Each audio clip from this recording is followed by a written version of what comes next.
Ku izina ry'Imana Data na Mwana na Roho Mutagatifu, amen. Amahoro bana b'Imana, aho muri mwese Yesu Kristo abarinde. Dore amasomo tugiye kuzirikanaho kuri uwa gatandatu w'icyumweru cya 30 tariki 30 Ukwakira 2021. Isomo rya mbere mu ibaruwa Pawulo Mutagatifu yandikiye Abanyaroma, umutwe wa 11 umurongo wa 1 kugeza ku wa 2, n'umurongo wa 11 kugeza ku wa 12, umurongo wa 25 kugeza ku 29. Bavandimwe, reka mbaze rero, mbese Imana yaba yaraciye umuryango wayo? Oya, ntibikabe. Nanjye ni Umuyisiraheli wo mu rubyaro rwa Aburahamu, mu nzu ya Benyamini. Ntabwo Imana yaciye umuryango wayo kandi ari we yari yarayitoreye. Reka nongere mbaze, Abayisiraheli batsitariye kugwa ngo bahere hasi? Oya, ntibikabe. Abo gutsitara kwabo kwatumye uburokorwe bugera ku banyamahanga kugira ngo bibatere ishyari. Ubwo se ugutsitara kwabo kwakungahaje isi no kugwa kwabo kugakungahaza amahanga, ntibizahebuza nibagera ku burokorwe bwuzuye? Koko rero bavandimwe, sinshaka ko muyoberwa ibanga hato mutazirata. Igice kimwe cya Isiraheli kizanangira umutima kugeza igihe abanyamahanga bose bazaba bakoranyijwe. Bityo rero Isiraheli yose izarokorwa, kuko byanditswe ngo umucunguzi azaturuka i Siyoni, yamaganire kure ya Yakobo icyitwa ubugomeramana. Nyir'isezerano nzagera nabo maze kubakuriraho ibyaha byabo. Kuba batakiriye inkuru nziza babaye abanzi b'Imana, naho kuba baratowe n'abatoni bayo babikesha abasokuruza. Koko rero igihe Imana imaze gutanga no gutora ntiyisubiraho. Iryo ni ijambo ry'Imana. Zaburi 94. Uhoraho ntutererane umuryango wawe. Uhoraho ahirwa umuntu wowe ukosora, maze ukamwigisha amategeko yawe, kugira ngo ahorane ituze mu minsi y'amakuba, igihe umugiranabi acurirwa imva. Kuko Uhoraho adatererana umuryango we, akaba atareka umurage we. Ubucamanza buzakurikiza ubutabera, abo umutima ugororotse bose bazabuyoboke. Iyo Uhoraho ataza kuntabara, hari hato nkitura mu gihugu cy'abanumye. Iyo mvuze nti ntaho mpagaze, ubuntu bwawe Uhoraho burandamira. Uhoraho ntutererane umuryango wawe. Nyagasani Yesu nabane namwe. Amagambo mu Ivanjili ntagatifu ko yanditswe na Luka, umutwe wa 14 umurongo wa 1 n'uwa 7 kugeza ku wa 11. Muri icyo gihe ku munsi w'isabato Yesu yinjira mu nzu y'umwe mu bafarisayi b'abanyacyubahiro kuhafungurira, naho bakamugenzura. Amaze kwitegereza ukuntu abatumirwa bihutira gufata imyanya y'icyubahiro, abacira umugani ati, igihe bagutumiye mu bukwe ntukishyire mu mwanya wa mbere, hato mu batumiwe hatazi kurushije icyubahiro, maze wabatumiye mwembi akavaho akubwira ati, muvire mu mwanya. Icyo gihe wakorwa n'isoni ukajya mu mwanya w'inyuma. Ahubwo nutumirwa ujye wishyira mu mwanya w'inyuma, kugira ngo uwagutumiye naza kubwira ati, mugenzi wanjye igira imbere. Icyo gihe uzagira icyubahiro imbere y'abandi batumirwa bose. Kuko uwikuza wese azacishwa bugufi, naho uwicisha bugufi akazakuzwa. Iyo ni Ivanjili ntagatifu. Naho uwicisha bugufi akazakuzwa. Urakoze Yesu. Bana b'Imana, niduce bugufi dukuze Imana. Umuhanga yaravuze ati, ngo iyo pompaje arizo zazanaga amatuza, ngo ntawe ari kurusha icyugu cyo kidahwema gukora pompaje. Kuri iyo foto y'icyo cyugu umubyeyi kiri gukora pompaje, hanyuma urebe no ku matuza yacyo, utubwire uko bisanze. Pompaje nyinshi ariko amatuza make. Aha, ngo kuko abantu bamwe bagenda barega gatuza bipompa, biyuzuza imyuka, bakipompa mu nzira, mu mirimo, ngo barakaze, ngo barashoboye, ariko imbere shwi nta kirimo. Ari ubwiyemezi gusa bwigendera nyine. Icyongo na pompaje babyeyi. Amasomo y'uyu munsi aradufasha kuzirikana ku mugenzi wa gipfura wo kwiyoroshya.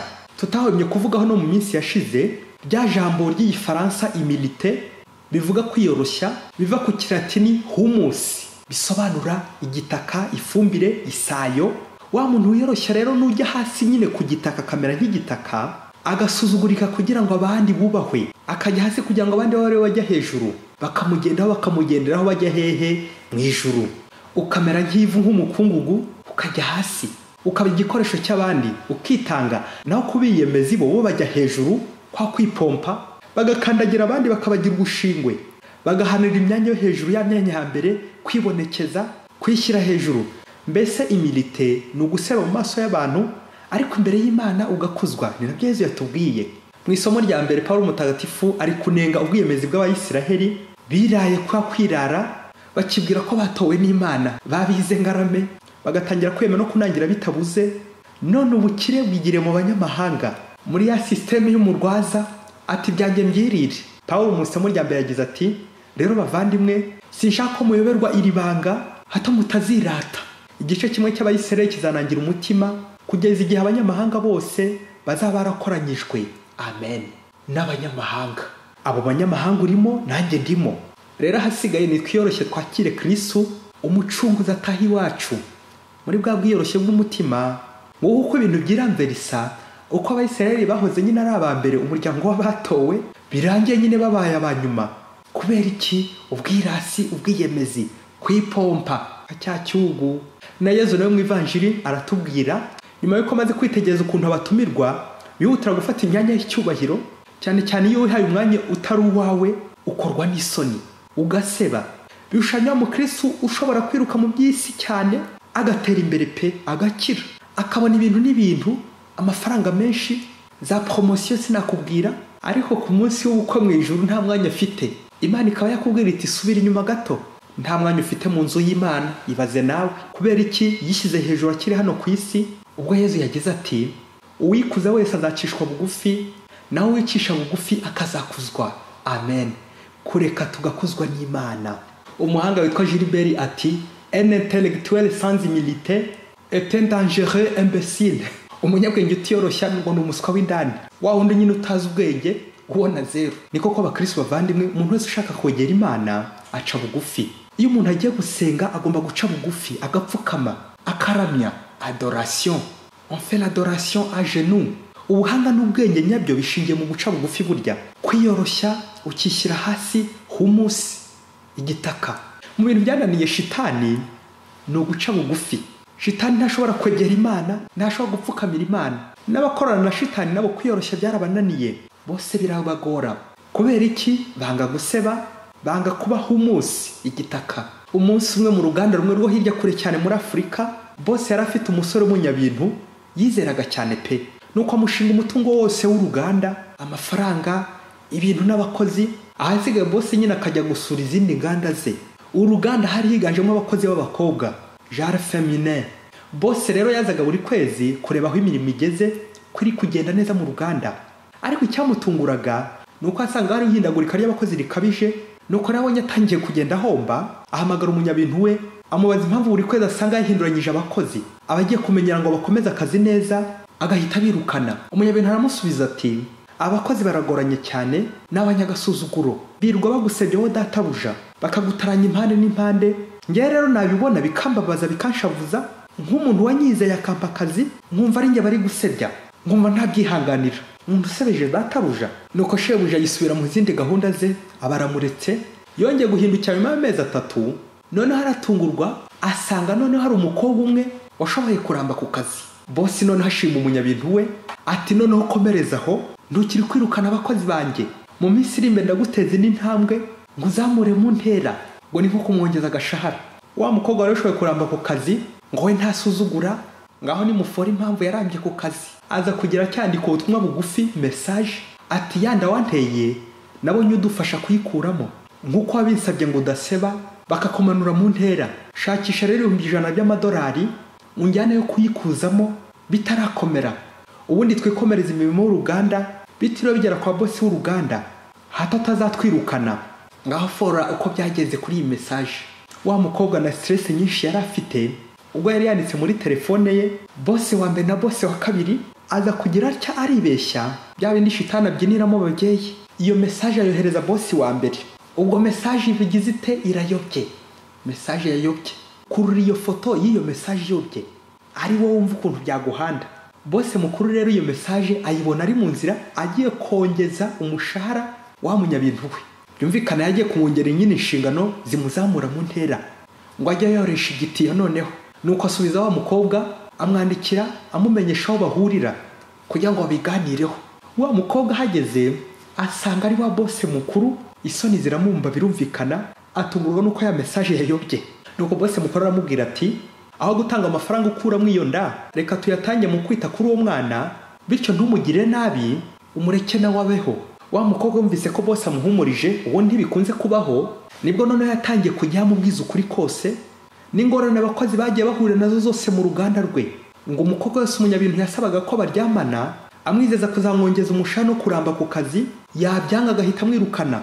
Nanjye rero impamvu nararambye ku kazi nuko umunyabintu wawe yamfatiranyije n'ubupfubyi n'inzara n'ubukene, none nanjye binkozeho ndasebye. Babyeyi, nguko abantu bamwe bishushanya mu kazi nk'inyangamugayo nk'abakozi b'intangarugero, ntitumenye neza impamvu abakozi bamwe bataha abandi bagasigara. Ese koko ni agasuzuguro? Ni amakosa baba bakoze? Niba se waramusabye umutima w'ubushishi cyangwa umuzi wibuye, uragira ngo bure kugusuzugura koko? Umutima w'ubushishi babyeyi, kuri iyo foto y'umutima w'ubushishi, abayobozi basaba umutima w'ubushishi babyeyi. Nirinze kuvuga aba bakobwa bicuruza kugira ngo barambe ku kazi, bamare kabiri, baryaho tubiri. Aha, bene iryo funguro baryita indyankurye. Urabirya nabyo bikakurya, ukora wishyura. Abandi bakora muri systeme mpanguye yo gukora bishyura. Mukobwa, uzajya ukora wishyura wowe?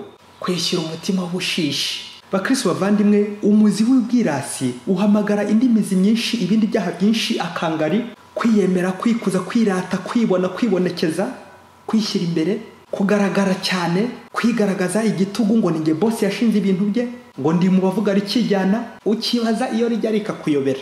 Ese mukobwa, wasanga nawe ujya witangaho ruswa ngo kongeza umushahara, ngo uzamuke mu ntera, indera yo kwa Sekibi, ukabona amafaranga menshi avuye mu bucuruzi. Bene izo nyungu, nirinze kuvuga inyungu z'umwaka n'umuvumo, ariko roho yawe ikazabura umwanya w'imbere mu ijuru, ngo kwiyicaza imbere bose cyangwa umunyabintu akagushima kubera ko wamushakiye umutima w'ubushishi, ariko Imana yo ikazakwicaza inyuma muri sinahakanye. Kubera iki wa mutima w'ubushishi ugiye kugukoraho? Nawe mukobwa, mugore, mukristo, muvandimwe, niba hari umwanya wishyizemo ngo ujya gushakisha umutima w'ubushishi, wa mwanya wa nyuma wita uwa mbere wo muri zirara zishya, babiracikana bakirabiranya, babandi bose barari waba bakudurumbanya, ufite akaga. Ababosi benshi bafatiranya abakozi, bakabafatiranya n'ubukene, ibibazo, ubupfubyi, bakabatuma iki? Umutima w'ubushishi. None rero mukozi, niba uri umukristo koko, hitamo akazi cyangwa Imana. Hari abakristo benshi banga gusaba mu maso y'abantu, ariko bagasaba imbere y'Imana. Ariko muzacunge amaherezo kibi n'ikihishira. Igisebo kizishobora kuzaza none hari rurangiza kiguhitana, bakagukura ku mirimo nkuriya munyabintu. Umugenzo wo kwiyoroshya uzirana n'ingeso mbi y'ubwirasi. No kwitoza rero buhoro buhoro kwiyoroshya. Uyu muzi wo kwikuza wihisha mu bindi, mbese iyo ubishushoje neza wasanga mu cyaha cyose cyabaye hataburamo agakeregeshwa k'ubwirasi kagiye kihishamo, kandi buri muntu yigiramo ubwirasi. Icyo turushanwa no kubigaragaza. Hari rero ibimenyetso byinshi by'ubwirasi. Umwirasi ati ndihagije, ntawe nkeneye ko amfasha, ubundi ati ninjye ufite ukuri. Babayobozi bitwaza imyanzuro mu nama mu mifuka yabo, ntawe njya nibeshya, ugatangira ukarega abandi, gushinja abandi no kuregana nk'umwana, kwishyira imbere, kwiha imyanya y'imbere, hanyuma no gutemera abakuvuga nabi. Ntiyemere critique, ntiyemere ibisebo.